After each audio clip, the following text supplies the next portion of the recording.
Joining us now, Defense Secretary Pete Hegseth. Welcome to Fox News Sunday. Hey, Shannon.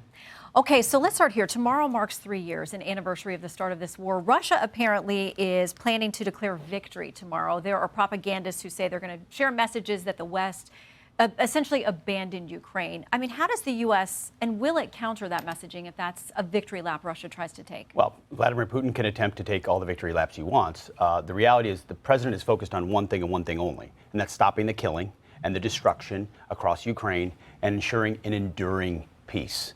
So both sides are going to make a lot of claims, and the president has very directly engaged both sides in real time. There's bilateral negotiations with Russia, which, by the way, no one else has been able to do.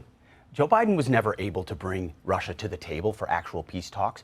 Only Donald Trump. He's the only man in the world that would be able to do that. He's also engaging directly with Ukraine. There's going to be bumps in the road in these conversations when you're seeking a historic peace. And ultimately, our role is to do just that, and President Trump is doing that. So I don't need to get into the characterization of. We know who invaded who. We understand the stakes of this game. America, more than any other country in the world, has invested in helping Ukraine defend itself. Now it's time for peace, and that's what the president is dedicated to. Why has it seemed that there is some reticence to say who invaded whom or who's responsible for this? You know, there are questions about reports that a G7 statement, the U.S. opposed calling Russia the aggressor in that statement. And also, there are these warring resolutions allegedly at the UN. The U.S. wanted to essentially water down what Ukraine is trying to offer. This is what the Wall Street Journal reports. The Ukrainian draft pins the war's cause on Russia and calls for a peaceful solution this year built around a Russian withdrawal from Ukrainian territory.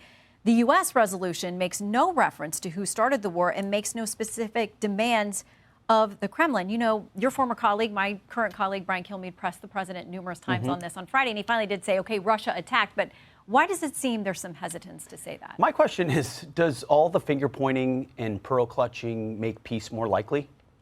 That's the enduring question the president is asking. He wants peace. And if that's the case, you've got to stare down the Russians and Vladimir Putin and who they've chosen to negotiate and have earnest conversations about difficult things, about security guarantees, about 2014 borders, what those will look like, about NATO members. Same thing with Ukraine.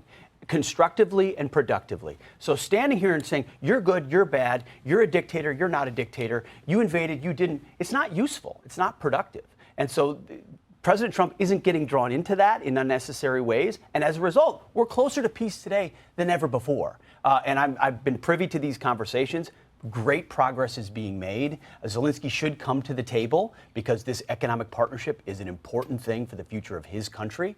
And we hope that he will very soon. But fair to say, Russia attacked unprovoked into Ukraine 3 years ago tomorrow. Fair to say it's a very complicated situation. Okay, we'll leave it there. You have said previously that Putin is a maniac. You've called him a war criminal. How would you describe him today? He's someone we're negotiating with to end a conflict. What I said as a private citizen has no bearing on what, as Secretary of Defense, my job is as far as the characterization of a regime. I need to make sure our troops are ready. I need to be able to give advice to the president vis-a-vis future military aid, the posture in Europe. But I'm not driving these negotiations. I mean, Mike Walls and the Secretary of State and the Vice President and others are directly involved in these discussions. We're going to get to peace. But what the Defense Secretary thinks about Vladimir Putin is more or less irrelevant in this. I want peace. I want the killing to stop. I'm going to play my role. And Donald Trump is leading it. And we're closer today than ever before. Does the U.S. have a role, though, on the world stage to say, this is a bad person, this is a dictator, this is an aggressor? Do we have a responsibility to say that? No, we have done that plenty of times. And it's not a crazy statement to say there was an incursion into Ukraine. There was an invasion into Ukraine. Everybody, I mean, it was previous administrations who said a minor incursion and then welcomed Vladimir Putin, took that as a signal of weakness and entered. The other thing to step back on Ukraine here, Shannon, that's really important. Every part of this discussion for President Trump is from a position of strength. The perception from Vladimir Putin that Donald Trump is strong and means what he says has driven them and the Ukrainians to the table with an opportunity for peace. There's nothing weak about this. It was Obama and Biden that allowed the Russians to take land, take territory, and be aggressors. Donald Trump never has. He's going to bring peace that nobody else would be able to do.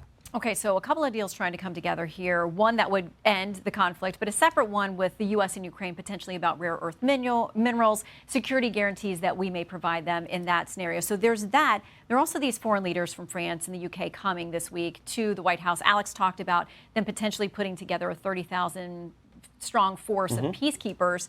Is there any scenario, whether it's the rare earth minerals agreement, whether it's this force that the Europeans want to stand up, any scenario in which U.S. troops are on the ground in Ukraine? No. We've been very clear about that. U.S. troops will not be on the ground in Ukraine. But an economic partnership is important, and an important commitment to Ukraine. My message in Brussels, which ruffled some feathers, and that's okay. That my point there was to inject realism into the conversation, was, hey, on the continent, Europe should lead. So it's very encouraging to see European leaders saying, we're prepared to step in Ukraine and help provide security guarantees. We welcome that, and we hope they step up and do it. Okay, starting Friday night, some big changes at the Pentagon in personnel and leadership and assignments. Senator Reid, who is, as you know, a veteran, he is the ranking member on Senate Armed Services Committee, wrote this. He says, a clear message is being sent to military leaders. Failure to demonstrate personal and political loyalty to Trump could result in retribution even after decades of honorable service. Goes on to say his military officers must remain free to give their best military advice without fear of reprisal. Is there room in military leadership for those who have loyalty to President Trump, but to those who may feel like that could be in conflict at some point to the Constitution? That's a total mischaracterization from Senator Reid, as has been most of the hyperbole in the press around this. There is civilian control of the military. Nothing about this is unprecedented. The president deserves to pick his key national security and military advisory team. There are lots of presidents who've made changes, from FDR to Eisenhower to H.W. Bush to Barack Obama, who fired or dismissed hundreds of militaries during his term. There were 6 3- and 4-star generals that were moved into different positions or retired on Friday night. Of 160 3- and 4-star generals, this is a reflection of the president wanting the right people around him to execute the national security approach we want to take. And I have a lot of respect for C.Q. Brown. I got to know him over the course of a month. He's an honorable man, not the right man for the moment.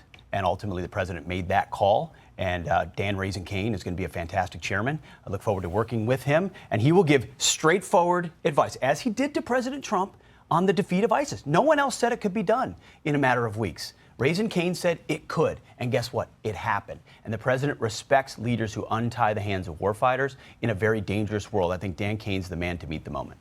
Okay, I got to ask you about this rumored list of people that you allegedly put together that were all going to be cleaned out. Is there a list? Is there anybody left on the list if it exists? There's no list, Shannon. I've heard that. I've seen that very rumor. Although we have a very keen eye toward military leadership and their willingness to follow lawful orders. This is all about defending the Constitution. Joe Biden gave lawful orders. A lot of them are really bad.